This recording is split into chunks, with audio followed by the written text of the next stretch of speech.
जय भीम के गगनभेदी जयकारों की आवाज़ें और जहां तक निगाह जाए वहां अपनी नेता का इस्तकबाल कर रहे नीले झंडे थामे सैकड़ों उत्साही कार्यकर्ता।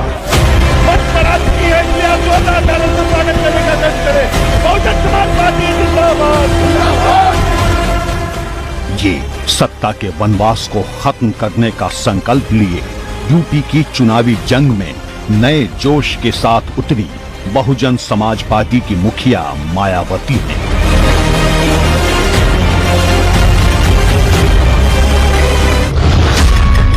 प्रधानमंत्री नरेंद्र मोदी और योगी की केसरिया क्रांति में जब यूपी के सिंहासन पर भगवा सियासत का अभूतपूर्व उदय हुआ तो चुनावी पंडितों ने बसपा के राजयोग के सूर्यास्त की भविष्यवाणी शुरू कर दी।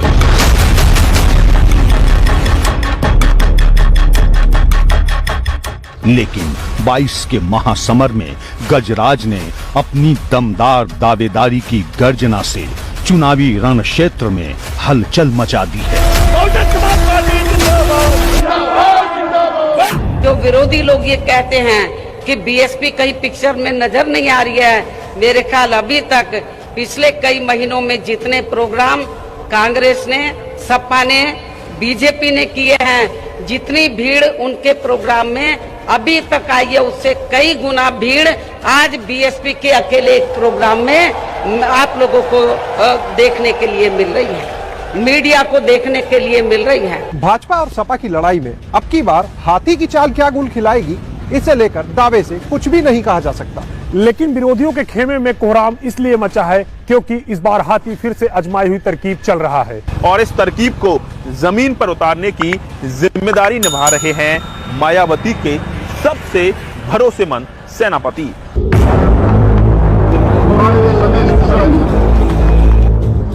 ये वो सेनापति हैं जिनकी बिछाई बिसात पर कभी बसपा ने अपनी दमदार मौजूदगी सियासत के रण क्षेत्र में दर्ज करवाई तो कभी इसी सेनापति ने समय की नब्ज को टटोलते हुए ऐसी रणनीति बनाई कि तमाम समीकरणों की बनी बनाई परिपाटी ध्वस्त हो गई और आजाद भारत के इतिहास में दलित उत्थान की नायिका मायावती बन गई, यूपी की सियासत की महारथी।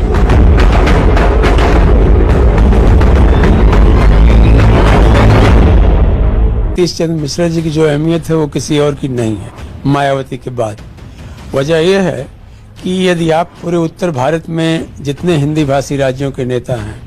सबके साथ कोई न कोई उसका एक ब्रिगेडियर सेनापति रहा है, उसमें सतीश चंद्र मिश्रा एक ऐसे सेनापति हैं मायावती के जो आप पीछे मुड़ के देखेंगे तो लगभग 25 साल से सतीश चंद्र मिश्रा जो हैं वो मायावती के साथ पूरी जिम्मेदारी से बने हुए हैं। मास लीडर न होते हुए भी वो पार्टी के बराबर चेहरा है। एक बार फिर सियासी रणभूमि से हाथी को लखनऊ दरबार तक पहुंचाने के लिए तैयार हैं बसपा के सेनापति सतीश चंद्र मिश्रा।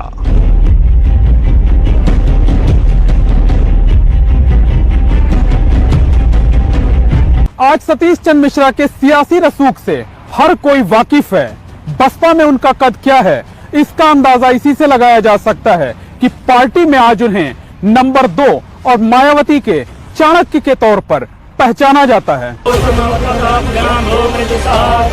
उत्तर प्रदेश के सियासी मैदान में 23 जुलाई 2021 वो तारीख है जब बसपा के इस सेनापति ने आगामी चुनाव में हाथी की चाल का उद्घोष कर दिया।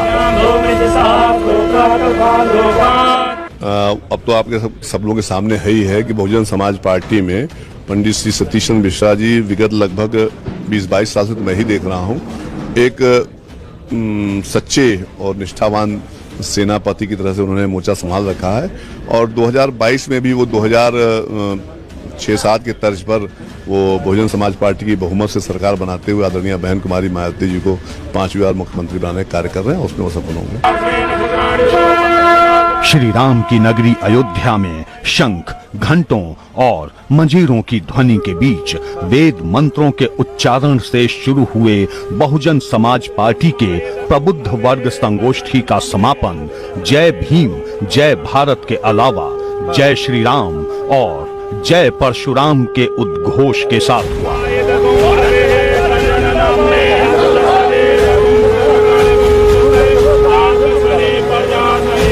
आखिरी दो नारे बसपा के किसी सम्मेलन में शायद पहली बार लगे हों, लेकिन यही नारे अब बसपा की राजनीतिक दशा तय कर रहे हैं।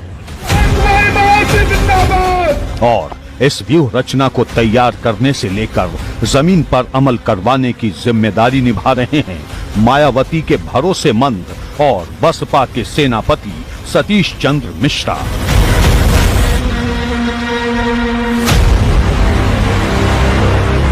कि ब्राह्मण समाज जो पिछले 10 वर्षों में फिर से दहशत में जीने लगा है, जिसमें उसकी हालत बद से बदतर कर दी गई है, उसके उत्थान की जरूरत हो गई है। सर्व समाज के साथ साथ में ब्राह्मण समाज को भी अब उसका मान सम्मान स्वाभिमान लौटाने का वक्त आ गया है। और जो हमने करके दिखाया था वो आपके सामने है, और जो इन्होंने किया है वो भी आपके सामने है। इसलिए हम बहन मायावती जी को फिर से मुख्य अतिथि के रूप में बनाएंगे। पिछली बार 2007 में जब पहली बार मायावती को और बहुजन समाज पार्टी को उत्तर प्रदेश में पूर्ण बहुमत सरकार बनाने का अवसर मिला, तो उसमें एक जो सोशल इंजीनियरिंग का कामयाब फार्मूला अपनाया गया, ब्राह्मणों को जोड़ा गया, उसका एक बड़ा श्रेय निश्चित रूप से सतीश चंद्र मिश्रा को जाता है। तो मुझे लगता है कम समय की राजनीति में जिस तरीके से सतीश चंद्र मिश्रा ने अपने आप को स्थापित किया, उससे उनकी अहमियत लगातार बढ़ती गई।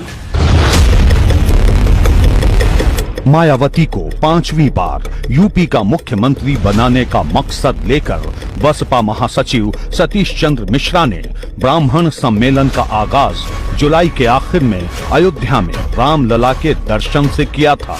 जिसके बाद से अभी तक सूबे में मायावती के सेनापति 60 से ज्यादा जिलों में प्रबुद्ध वर्ग सम्मेलन को संबोधित कर चुके हैं। लक्ष्य इसी रणनीति के तहत समूचे उत्तर प्रदेश को साधने का है। सतीश मिश्रा जी एक बहुत बड़े एडवोकेट हैं, सीनियर एडवोकेट हैं, हमारे मित्र भी रहे हैं, हम लोग एक साथ काम किए हैं, तो उनसे तो ना पहले कभी खतरा था, ना आज खतरा है, ना आगे कभी खतरा रहेगा। उत्तर प्रदेश में ब्राह्मणों की आबादी करीब 11 से 12% है, लेकिन कुछ जिले ऐसे भी हैं जहां पर ब्राह्मणों की आबादी करीब 20% है। उन जिलों में ब्राह्मण मतदाताओं का रुझान उम्मीदवार की जीत और हार को तय करता है, और ऐसे में माना जा रहा है कि बीएसपी की नजर भी इन्हीं जिलों और विधानसभाओं में लग गई है। दरअसल साल 2012 के बाद से जिस तरह बसपा का जनाधार खिसका, शायद उसी वजह से मायावती ने ब्राह्मणों को दोबारा साधने की रणनीति बनाई है, जिसकी कमान खुद सतीश चंद्र मिश्रा संभाल रहे हैं। सतीश चंद्र मिश्रा न सिर्फ मायावती के बाद बसपा का दूसरा सबसे बड़ा चेहरा है, बल्कि ब्राह्मण वोट बैंक को साधने के लिहाज से भी विरोधी दलों में उनका कोई सानी नहीं है। बसपा के सेनापति सतीश चंद्र मिश्रा आज जिस तरह सर्व समाज को साधने में जुटे हैं, कुछ इसी तरह के दांव पेच से 14 साल पहले उन्होंने हाथी को यूपी की सियासत का सरताज बनाने का इतिहास रचा था। पिछली बार 2007 में जब पहली बार मायावती को और बहुजन समाज पार्टी को उत्तर प्रदेश में पूर्ण बहुमत सरकार बनाने का अवसर मिला, तो उसमें एक जो सोशल इंजीनियरिंग